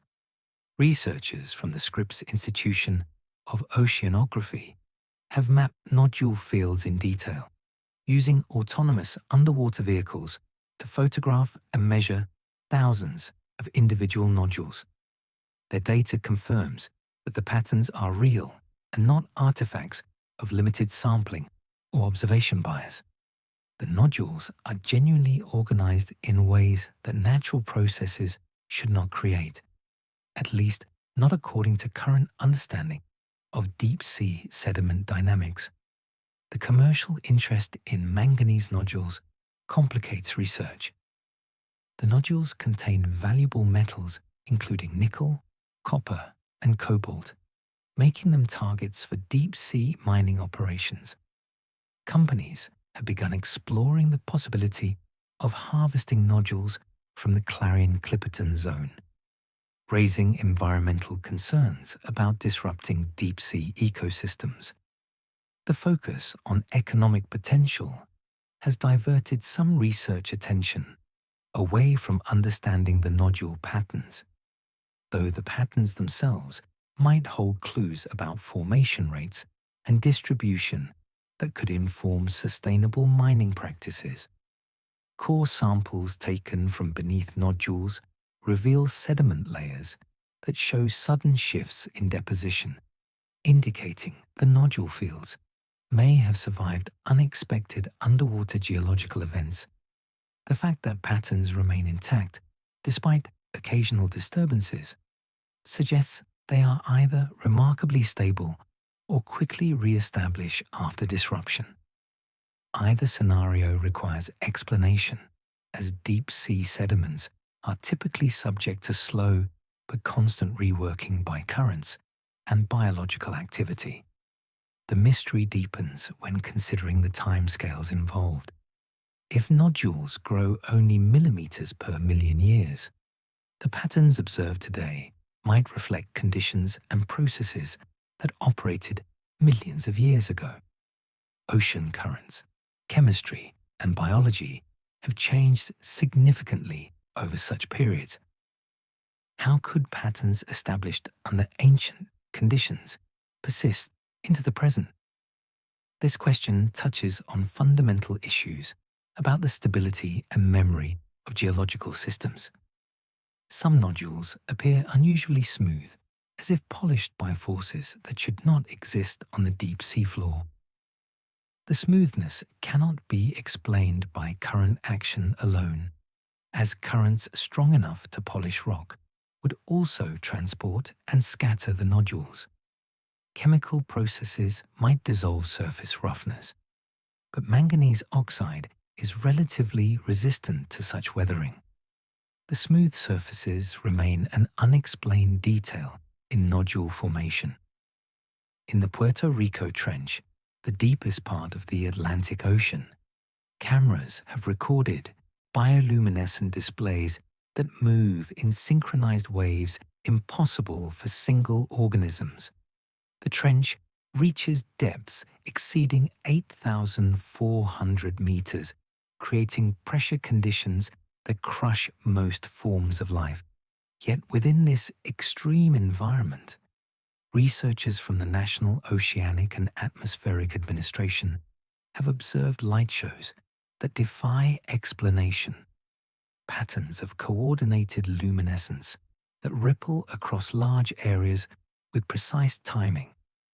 The first detailed observations came during NOAA's Okeanos Explorer missions between 2009 and 2015. Remotely operated vehicles equipped with sensitive cameras descended into the trench and recorded bioluminescent organisms producing light in response to the vehicle's presence. This behavior is well documented. Many deep-sea creatures emit light when disturbed, either to startle predators or to attract larger predators to consume whatever is threatening them. What made these observations unusual was the way the light spread beyond the immediate area of disturbance, traveling in visible waves that moved through the water column in coordinated pulses. The waves appeared as expanding rings or rippling curtains of light, sometimes covering areas hundreds of meters across. The luminescence would begin at one point, then spread outward in all directions at consistent speed, creating patterns that resembled ripples on a pond surface, but moving through three-dimensional space. Individual organisms flashed in sequence as the wave passed through them, as though receiving and transmitting a signal. The timing was precise enough that the wavefronts remained coherent and visible, rather than dissolving into random flickers. Marine biologists initially theorized that the patterns might result from individual organisms responding to chemical signals or pressure waves created by the submersible's movement. When an object passes through water, it creates disturbances that propagate outward, potentially triggering bioluminescent responses in creatures sensitive to such changes. However, the coordination observed seemed too precise for such a mechanism. Chemical signals diffuse and dilute as they spread, creating gradual changes rather than sharp wavefronts. Pressure waves from the submersible would weaken with distance, yet the bioluminescent waves maintained consistent intensity across their entire span. Another possibility involves collective behavior among bioluminescent organisms. Some species of dinoflagellates and other microorganisms can coordinate their light production through chemical communication or electrical signaling in shallow waters. This creates the familiar glow of bioluminescent bays and beaches where millions of tiny organisms flash together when disturbed. Perhaps similar coordination occurs at depth, with organisms responding to signals from their neighbors in a cascade effect that creates traveling waves of light. Yet no samples successfully collected from the trench during these events have revealed concentrations of bioluminescent organisms sufficient to create the observed displays. Water samples brought back from depths where waves were recorded contained typical sparse populations of deep-sea plankton and bacteria. Nothing that would account for the intensity and coordination of the light. The source organisms remain unidentified, possibly too fragile to survive collection or too diffuse to be captured in the small volumes sampled by the ROV.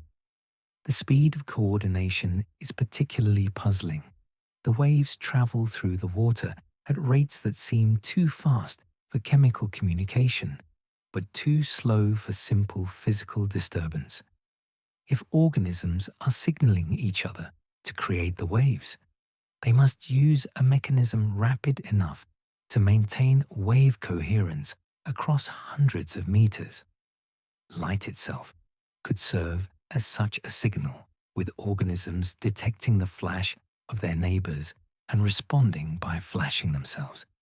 This would create a chain reaction that spreads outward at speeds determined by the organism's reaction times, potentially explaining the observed wave velocities. Observations from 2018 to 2020 added new dimensions to the mystery. During these missions, researchers recorded instances where multiple waves appeared simultaneously from different locations, intersecting and creating interference patterns like waves colliding on water. The interference created zones of enhanced brightness, where waves overlapped constructively, and darker regions where they cancelled. This behavior suggests that whatever generates the waves operates independently in multiple locations, with separate sources creating patterns that interact when they meet. Deep pressure conditions make the phenomenon even more remarkable. At the depths where these waves occur, pressure exceeds 800 atmospheres. The biochemical processes that produce bioluminescence must function under these extreme conditions, and the organisms must maintain the cellular structures and chemical systems necessary for both light production and coordination. The energy requirements for such displays in an environment where food is scarce add another layer of difficulty. Why would organisms living on the edge of survival expend energy on elaborate light shows? The lack of comprehensive biological surveys during wave events means that much remains speculation. The ROVs carrying cameras cannot simultaneously sample organisms, measure chemical concentrations, and track the waves' movements. Each dive provides only fragmentary data, glimpses of a phenomenon that might require coordinated observations from multiple instruments to fully understand.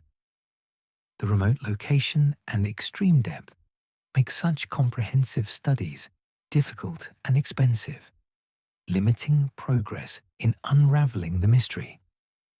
Some researchers have noted that the waves appear more frequently during certain times of year, suggesting seasonal patterns might influence the phenomenon. However, the data is too limited to establish clear correlations. The trench has been explored during only a small fraction of possible seasonal and environmental conditions. What happens during different seasons, weather patterns, or lunar cycles remains largely unknown. The bioluminescent waves continue to pulse through the Puerto Rico Trench, their synchronized patterns hinting at communication or behavior no one has been able to decode. The Doggerland structures. Beneath the North Sea lies a drowned landscape that once connected Britain to mainland Europe, and within it, sonar has revealed formations that may be remnants of Stone Age civilization. Doggerland, as archaeologists call this submerged region, was a vast area of marshes, forests, and rivers that supported human populations during the Mesolithic period. Rising sea levels following the last ice age gradually inundated the land, and by approximately 6,200 BCE, the area was completely underwater. What remains is a time capsule of prehistoric life, preserved beneath sediment and sand in one of the world's busiest shipping lanes. Modern interest in Doggerland structures began in the early 2000s when fishing vessels operating in the North Sea began pulling up unusual artifacts in their nets. Bones from extinct animals, including mammoths and woolly rhinoceroses, surfaced alongside flint tools and worked antler, evidence that humans had once inhabited the now submerged land. These discoveries prompted systematic surveys using sonar and seismic imaging to map the seafloor and the sediment layers beneath it. Research teams from the University of Birmingham and the University of Bradford have led efforts to document Doggerland's archaeology. Their surveys have revealed a landscape of river valleys, hills, and lakes frozen in time beneath the sea. Within this landscape are formations that appear too regular to be entirely natural. Linear features resembling embankments or walls appear in sonar images, running for hundreds of meters across the seafloor.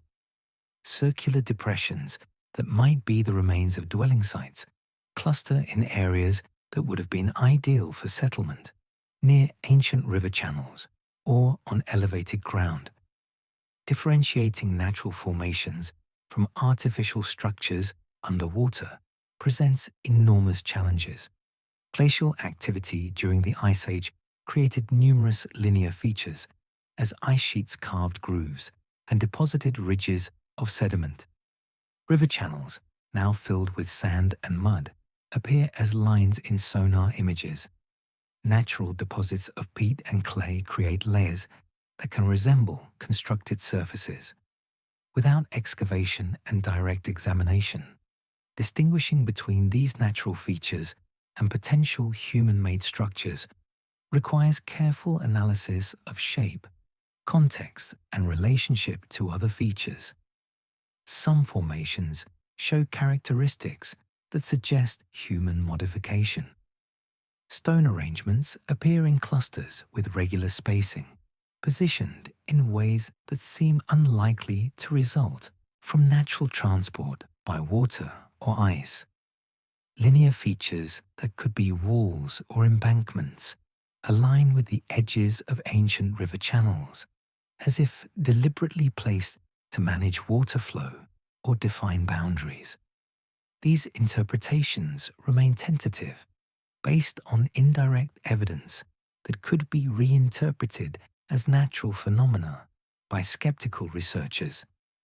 Preserved organic materials add credibility to the idea that substantial human activity occurred in Doggerland.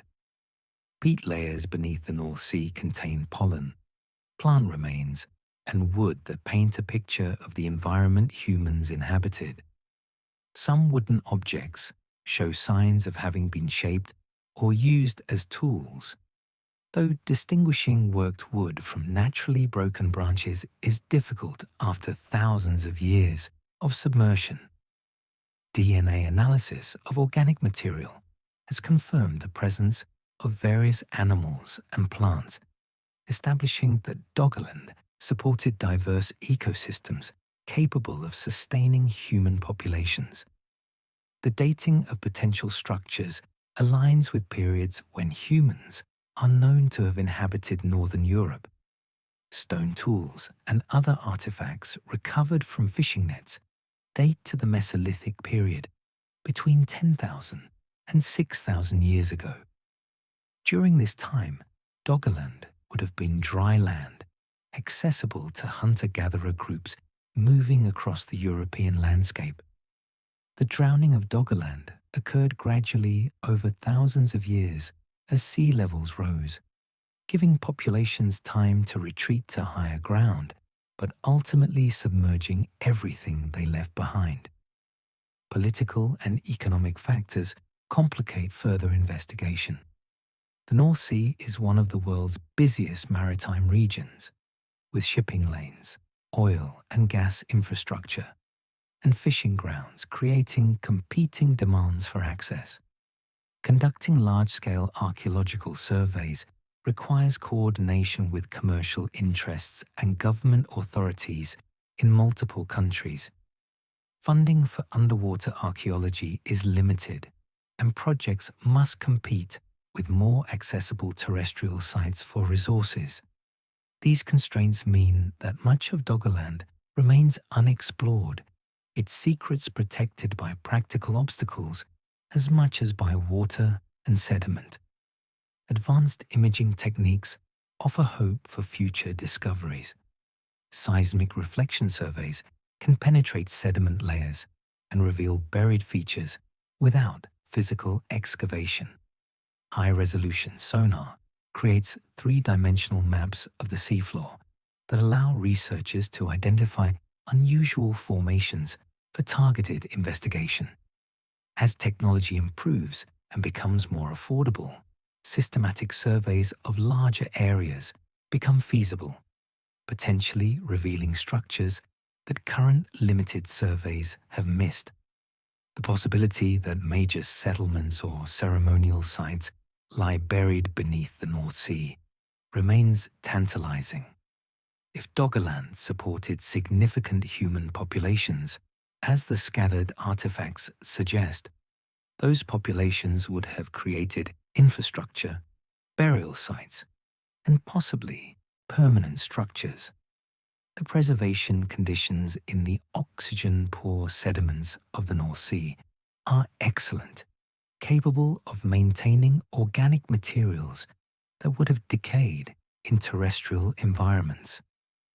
What might be discovered if systematic excavation becomes possible is limited only by imagination and the realities of Stone Age technology and culture. Doggerland structures remain beneath the North Sea, preserved in sediment that protects them from study as effectively as it has protected them from time. The Antarctic Ice Shelf Caverns. Beneath Antarctica's massive ice shelves, scientists have discovered cathedral-sized caverns carved by water that should be frozen solid. These enormous voids, large enough to contain entire buildings, exist in regions where temperatures are well below freezing, and conventional understanding suggests water should not flow freely. The discovery came through ice-penetrating radar surveys conducted by multiple research institutions, including the British Antarctic Survey and NASA's Operation Icebridge, which have been mapping the continent's ice in unprecedented detail. The caverns were first detected in 2019 beneath the Thwaites Glacier, one of Antarctica's largest and most rapidly changing ice formations. Radar waves sent through the ice revealed empty spaces extending hundreds of meters in length, with ceiling heights reaching over 100 meters in some locations. The caverns appeared to be filled with liquid water rather than air, creating environments comparable to underground rivers or lakes, but enclosed entirely by ice. How water could exist in liquid form at such locations, under the weight of glaciers hundreds of meters thick, challenged basic assumptions about ice dynamics. Further exploration revealed that the caverns are not isolated pockets, but part of extensive networks extending deep beneath the ice shelves. Water flows through these channels, carving and enlarging them in processes that accelerate ice shelf thinning. The water itself comes from multiple sources. Some originates from the ocean, flowing under the ice shelf and melting it from below. Other water comes from surface melt during summer months, draining down through cracks and crevasses to reach the base of the ice.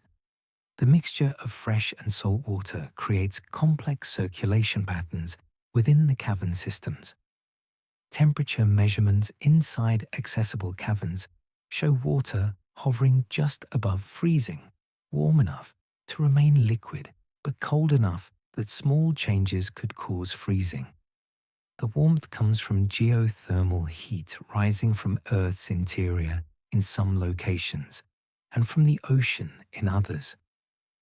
Ocean water flowing beneath ice shelves is often several degrees above the freezing point of fresh water due to its salt content and the fact that it originates from warmer latitudes before flowing southward. This relatively warm water melts ice it contacts, creating cavities that expand over time. The rate of cavern formation is unexpectedly rapid. Satellite observations and repeated surveys show that some caverns grow by tens of meters per year, far faster than models predicted. This rapid growth suggests that the processes creating them are more dynamic than previously understood. Warm water might be reaching the ice in greater volumes, or at higher temperatures than expected, or the structure of the ice itself might be more vulnerable to melting than standard models account for. Either possibility has significant implications for predicting ice shelf stability and future sea level rise. Some researchers have proposed that these cavern systems might harbor unique ecosystems. In other parts of Antarctica, subglacial lakes isolated from the surface for millions of years have been found to contain living bacteria and other microorganisms. The caverns beneath ice shelves are less isolated, connected to the ocean, and receiving nutrients and organisms from both surface and marine sources. Conditions are harsh, with near freezing temperatures and complete darkness, but extremophile organisms might find niches in which to survive. No comprehensive biological sampling of the caverns has been conducted, leaving questions about what life might exist within them unanswered. The geometry of the caverns raises questions about the forces shaping them. Some cavities have remarkably flat ceilings and floors, creating spaces that resemble tunnels more than natural cavities. Water flow alone typically creates irregular shapes with rough surfaces, yet sonar imaging shows smooth walls in certain locations. Whether this smoothness results from unusual melting patterns, sediment deposition, or some other process remains unclear. The regularity suggests consistent conditions over extended periods, implying stable circulation patterns that persist despite seasonal changes.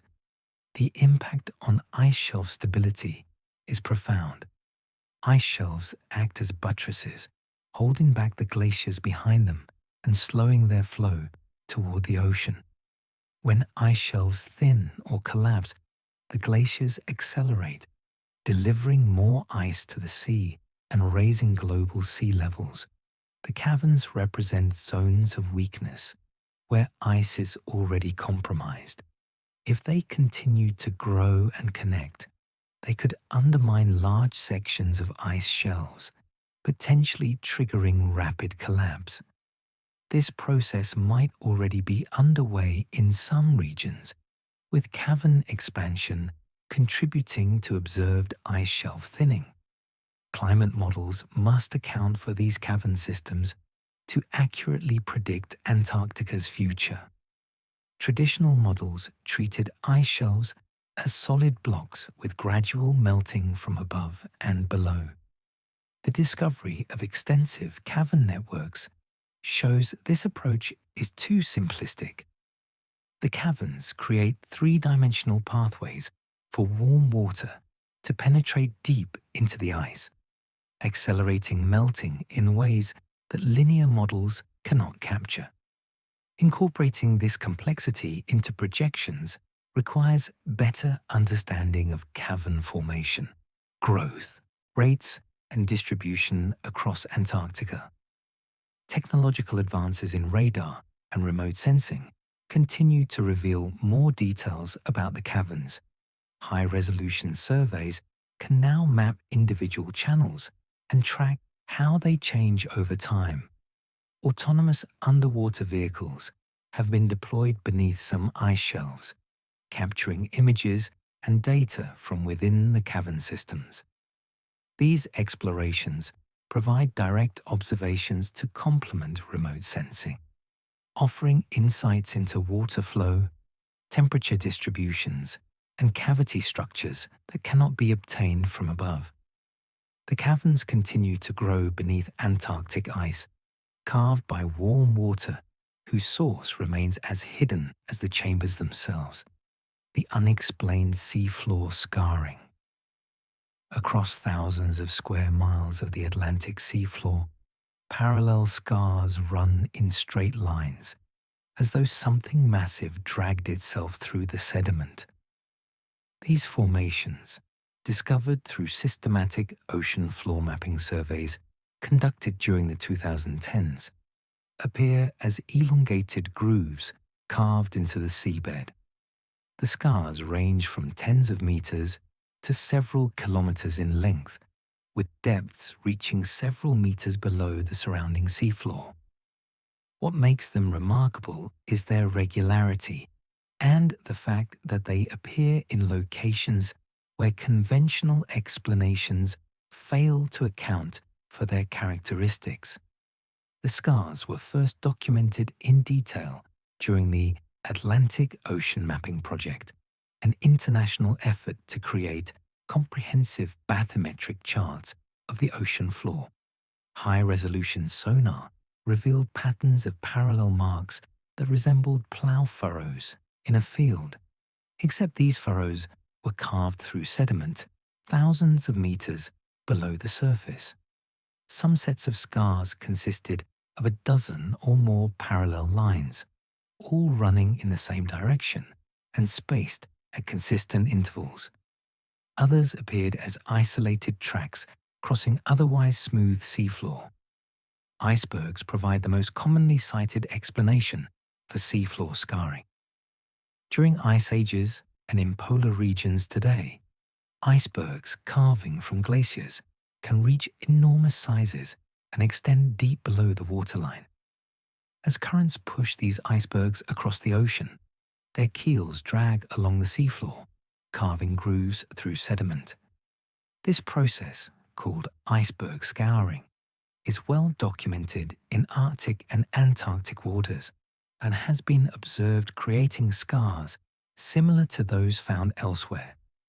Researchers have mapped extensive areas of the seafloor near Greenland and Antarctica, showing clear evidence of iceberg scarring. Yet closer examination reveals problems with applying this explanation universally. Many of the Atlantic scars appear at depths far below where icebergs typically reach. Even the largest icebergs seldom extend more than a few hundred meters below the surface, yet some scars are found at depths exceeding 2,000 meters. For an iceberg to create such marks, it would need to be impossibly large, or the sea level would need to have been dramatically lower when the scarring occurred. Neither scenario fits well with known glacial history and ice dynamics. The regularity of the scars also challenges the iceberg theory. Icebergs drift chaotically, pushed by winds and currents that change constantly. Their paths should meander and vary, creating scars that wander across the seafloor rather than running in perfectly straight lines. Yet many of the observed scars maintain consistent direction and spacing over kilometers, suggesting whatever created them moved with purpose or was guided by forces more stable than ocean currents and wind. Some researchers have suggested that the scars might result from tectonic activity, seafloor spreading and plate movements create fractures and faults that could appear as linear features. Submarine landslides and turbidity currents flowing down underwater slopes can carve channels as they move sediment from shallow to deep water. However, these processes typically leave different signatures than the observed scars. Tectonic features tend to have larger scales and irregular spacing, while turbidity currents create fan-shaped deposits rather than parallel grooves. Marine organisms have been proposed as potential creators of some scars. Large whales could, in theory, scrape along the seafloor in shallow areas, and extinct marine reptiles or massive sharks might have left marks in ancient sediments now preserved on the seafloor. This biological explanation struggles with scale issues. The scars are often too large and too deep to have been created by any known organism, and the depths at which they appear exceed the diving capabilities of air-breathing animals, like whales. Submarine cable laying and other human activities create seafloor disturbance that could resemble natural scarring. However, the tracks left by cable-laying ships and deep-sea mining equipment have known locations and characteristics that don't match most of the unexplained scars. Human activity is concentrated along specific routes and in areas with commercial value, while the scars appear in remote regions with no history of submarine infrastructure development. Some scars also predate human deep-sea activity based on their sediment coverage and biological colonization. Dating the scars is difficult. Sediment gradually fills in seafloor depressions, and marine organisms colonize any hard surfaces exposed by scouring. By examining how much sediment has accumulated in scars and analyzing the communities of organisms living on their edges, researchers can estimate minimum ages. Some scars appear relatively recent, with little infilling or colonization. Others show significant burial and mature biological communities, suggesting they are thousands of years old. This range of ages indicates that whatever process creates the scars has operated over extended periods, possibly continuing to the present day. Advanced seafloor mapping continues to reveal more scarring patterns. Each new survey adds detail and sometimes discovers scars in unexpected locations. The distribution appears global, with examples found in multiple ocean basins at various depths and latitudes. This widespread occurrence suggests that the scarring process, whatever it is, operates under diverse conditions rather than being limited to specific environments or rare events. The scars continue to mark the seafloor in patterns that no single theory can explain. They're parallel lines running through sediment, like ancient tracks from something unknown. The deep ocean pyramid structures. Sonar surveys of the ocean floor have revealed pyramidal structures in locations scattered across the globe, each one impossibly symmetrical and too large to ignore. These formations rise from the seabed at various depths, some as deep as several thousand meters, showing geometric shapes that resemble the famous pyramids of Egypt and Central America, but exist in places where no known civilization could have constructed them. The discoveries span multiple decades and involve numerous research vessels and institutions. Yet consensus on what these structures represent remains elusive. The pyramidal formations first attracted serious scientific attention when improved sonar technology became available in the 1980s and 1990s. Earlier surveys had occasionally detected unusual seafloor features, but lacked the resolution to determine their precise shapes. Modern multi-beam sonar can map the seafloor with remarkable detail, revealing contours and shapes that earlier equipment would have missed. When researchers began processing this high-resolution data, pyramidal forms appeared in locations from the Pacific to the Atlantic, their regular geometry standing out against the typically irregular seafloor. One notable example was detected near the Azores in 2013, generating significant interest and speculation. The sonar image showed a structure approximately 60 meters tall, rising from a depth of 40 meters, with sides that appeared to slope at consistent angles. Portuguese researchers who analyzed the data noted that the formation had remarkably regular geometry, though they cautioned that natural underwater mountains, called seamounts, can sometimes exhibit surprisingly regular shapes due to volcanic activity and erosion patterns. Size comparisons to known pyramids reveal the enormous scale of some detected structures. Several formations rise hundreds of meters from the seafloor, dwarfing even the Great Pyramid of Giza. If artificial, they would represent construction projects far beyond the capabilities of any known ancient civilization. If natural, they demonstrate geological processes capable of creating precision that seems almost artificial. Either interpretation challenges understanding in different ways.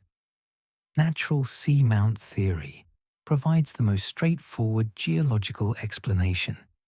Underwater volcanic activity creates conical mountains on the seafloor as magma accumulates in successive eruptions. Erosion by currents and chemical weathering can modify these volcanic cones, potentially creating more angular shapes. In rare cases, faulting and slumping might cause one or more sides of a seamount to collapse, leaving behind structures with flat faces and sharp edges. This combination of volcanic formation and erosive modification could, in principle, produce pyramid-like shapes. Yet, the symmetry challenges this explanation. True pyramids have sides that meet at consistent angles and edges that align with mathematical precision. Random volcanic and erosive processes rarely produce such regularity. While nature can create geometric shapes under specific conditions, such as columnar basalt, forming hexagonal pillars, these occur at small scales and result from well-understood physical processes like cooling and crystallization. Explaining pyramid shapes hundreds of meters tall through purely natural processes requires invoking coincidences that seem implausible. The depth of many structures prevents detailed investigation. Remotely operated vehicles can reach most of the detected formations, but the cost and logistical challenges of mounting deep-sea expeditions limit how many sites can be explored. Most evidence comes from sonar data alone, which provides shape and size information but cannot reveal surface details, material composition, or the presence of features that might definitively identify a structure as natural or artificial. Without samples or close-up images, interpretation remains speculative. Material composition represents a critical unknown. Are these structures made of basalt typical of volcanic seamounts? Or do they consist of different materials that might suggest other origins? Sediment coverage might indicate age. Structures with thick sediment layers are likely old, while those with little coverage might be geologically recent or somehow resistant to sedimentation. Biological communities colonizing the structures could provide additional clues. Different substrates and ages support different organisms, and analyzing these communities could help determine when and how the structures formed. Sonar artifacts and misinterpretation are always possible. seafloor mapping involves processing complex acoustic data, and artifacts can appear as features that don't actually exist. Researchers must carefully analyze multiple sonar passes and apply quality control to distinguish real features from processing errors.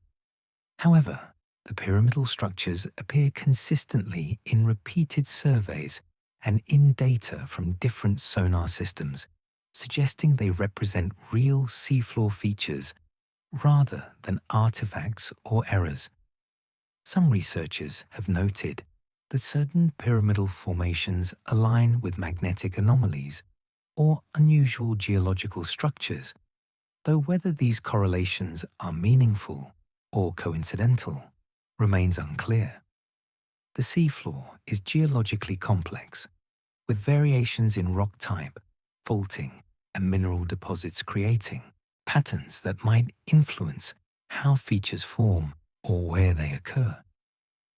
Disentangling cause and effect requires detailed geological analysis that has not been conducted for most detected structures. The pyramid structures remain unmapped in detail, their geometric forms rising from the seafloor in patterns that challenge assumptions about natural underwater formations.